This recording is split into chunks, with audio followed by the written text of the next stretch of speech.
हेन्ता ही उठिकिना मुई भाबुथिसी कि आजका काଣା करमी हेन्ता ही मते भल नहीं लागुथिला तो मुई पले जेसी दुकान तार परे मुई आनी आइसी अंडा आउ अंडाटा के मुई फटे देसी हेन्ता ही भाबसी कि अंडा तरकारी केते खाइमी तो मुई भाबसी अंडाटा के पनीर बनाले केन्ता लागबा तो मुई सेन्ता ही करसी लेकिन गले मते रुसई ही नहीं आसे फिर भी मुई ट्राई करूछे तो इने जीरा गुंड टिके पके देसी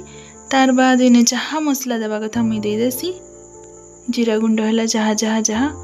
तार बाद स्वाद अनुसार लुण टिके देकिना इताके मिक्सिंग कर देसी आ मिक्स कर सारा पर एटा गोटे पॉलिथिन टे आनिकिना मुई सबुतिक ढाली देसी तापरे पॉलिथिन टा भलसे बांधी देकिना गोटे कढ़ई रे पानी टिके देकिना इताके सिझे देसी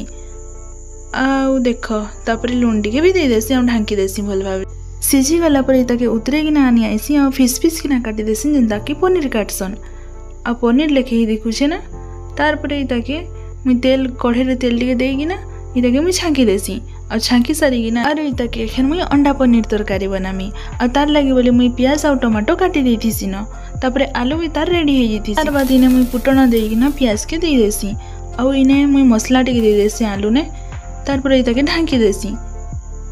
इठाने एखन मसला कसाटा हे जेसी बोले आलू के मोर दे देसी आ तापरे इताके टिके घांटी देकिना स्वाद अनुसार लुण देकिना जहा मसला देबा कथा दे देसी तापरे पानी टिके दे देसी आ पनीर माने दे देसी तार परे मोर अंडा पनीर तरकारी रेडी हे जेसी आ मुई भात बाड़ी पकासी संग संग भूख लागसी बेले तरकारी भी आनी आसी आ खाई पकासी जेंता कि मुई 10 दिन केते भूख रे थिली तो मोर फर्स्ट टाइम अंडा तरकारी केंदा थिला।